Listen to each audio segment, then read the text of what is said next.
Welcome, teacher, to our video presentations. I could skip regarding TH Junior. So this is what we run today.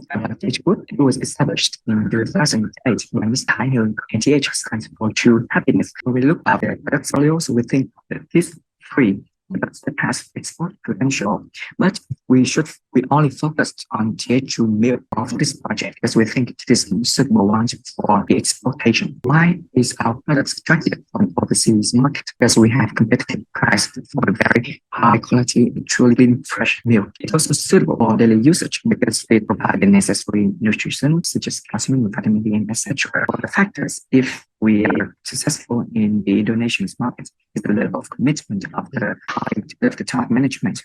So we already participate in the Chinese market, and we have already signed a memorandum with Helmut in the leading retail chains in Singapore. And according to Mr. Frank Lee, also the top managers, they insist on capturing other Asian markets such as like Malaysia, Indonesia, the Philippines, and even Hong Kong. So they recently have just received the halal certificate, which means like they are ready to jump into the Indonesian markets and other halal markets as well. The alternative market entry strategies, we would jump into Indonesia, obvious, because they have the largest economy in the Southeast Asia, as well as they have quite high income populations. And they demand for milk exceed this type milk. This scale of entries, we want to make it large because there's already a lot of like competitors like Frisian Black, Dutch Lady, or Nestle, and even some local players such as Indo, Lacto, and Ocho Jazza. And for the multi entry, we would like to choose a strategic alliance because we need somebody with a huge networks and channels of distributions. So the top entry, we want to jump into the market as well as soon as possible, like January 2027. 27 names of some distributors that we are ready to like cooperate, like Sukanda, Indoguna, and Tigagasca. In the next part, I would like to go through some high-level industry analysis.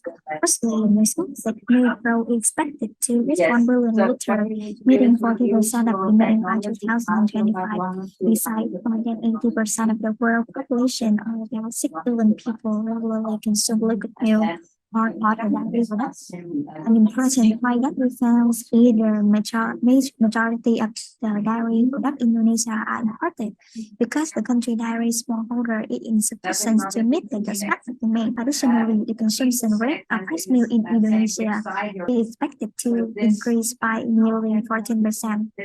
Hence, the Indonesian dairy market size and segment is significant growth. As for the business environment, firstly, with the economic condition, the Indonesian dairy industry has seen the market demand rising more than 10%, and its economic freedom score is 64.4, and this score is above the regional and the world average. And whether religion, there is 86.1% of Indonesians are Muslim, and there are at least 300 ethnic groups in Indonesia, and each of those have their own set of custom and distinctive culture objects. About the political, the Indonesian government has officially bring the halal certificate into force recently. As for the infrastructure, the logistics represented by Indonesia must be a major barrier to consumption of the fresh product due to the geographical difficulty.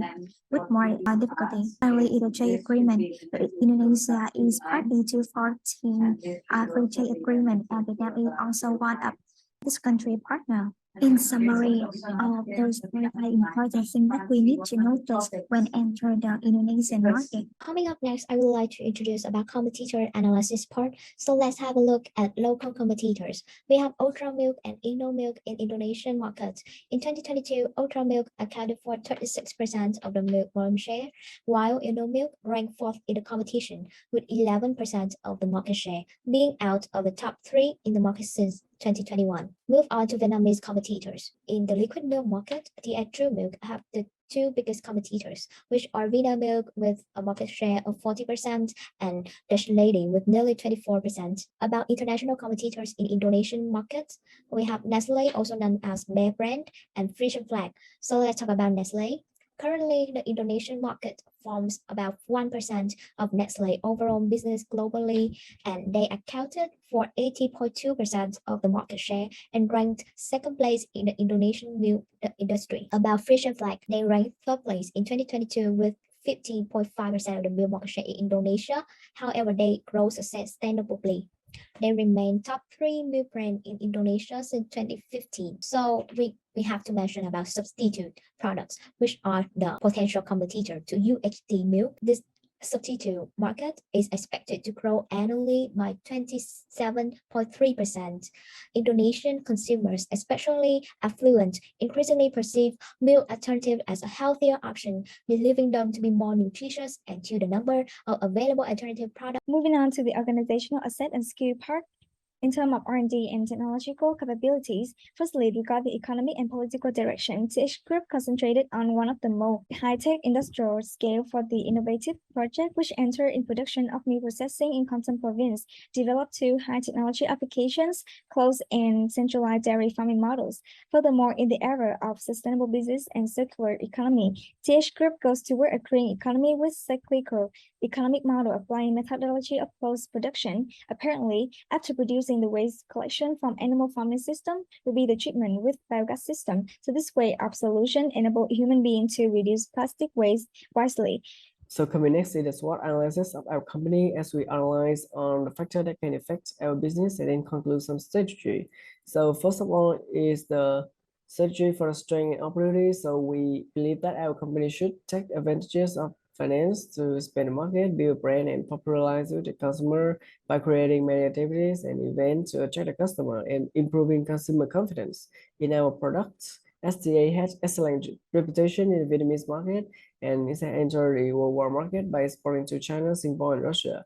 Secondly, the company can invest in the preservation technology as well as minimize the cost of production through the government books for the opportunity and weakness strategy.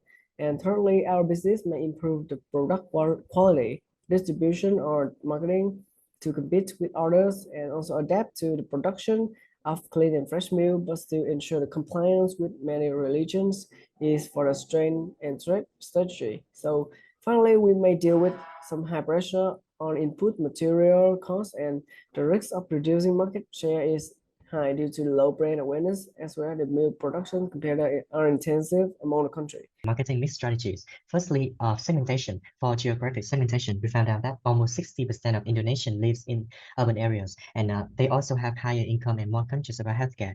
For demographic, we found out that people from age 1 to 14 have higher demand for milk, but they have low involvement in purchasing milk. People from age 15 to 35 also have high demand for milk, but they also have higher involvement in purchasing. We also found out that Indonesian female tends to consume more fresh milk and in larger size than the male. Secondly, targeting. We identified two main TA. The first one is middle income parents. They are from age 25 to 35. They live in major cities and they have middle incomes. Some characteristics and behaviors are family oriented. They care about convenience shopping. They are high influenced by word of mouth marketing. They have high brand loyalty and prefer local products. They don't consume meals on a daily basis, but they are in charge of choosing meal for their children. Their main pain point is they concerned about their own health at the older age and they care about their children's health. The second TA is middle income children.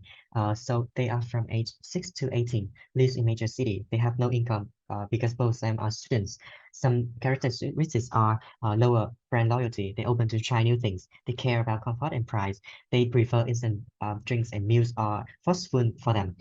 They are easily affected by FOMO, and their main pain point is that they want to grow faster and stronger than their counterparts. However, they prefer to drink other drinks than milk. For differentiation, we identify two main USP of TH milk. The first one is high quality. So the TH milk is known for clean, fresh, and organic milk. They commit that their products are in highest quality, and the second one is premium foreign brand. So in Vietnam, TH milk has successfully built a premium brand image, which can be valuable in Indonesian market.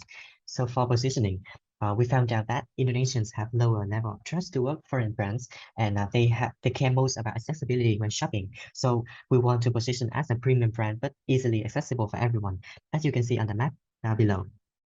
So for marketing mix strategies, for product, we want to add halal certification. We want to maintain a high quality of nutrition and taste of the milk right now. We may consider to modify the packaging to fit the Indonesian market. And for the price, we should suggest to set the higher price than average of Indonesian domestic milk, but lower than other foreign brands to maintain both the premium image and high accessibility.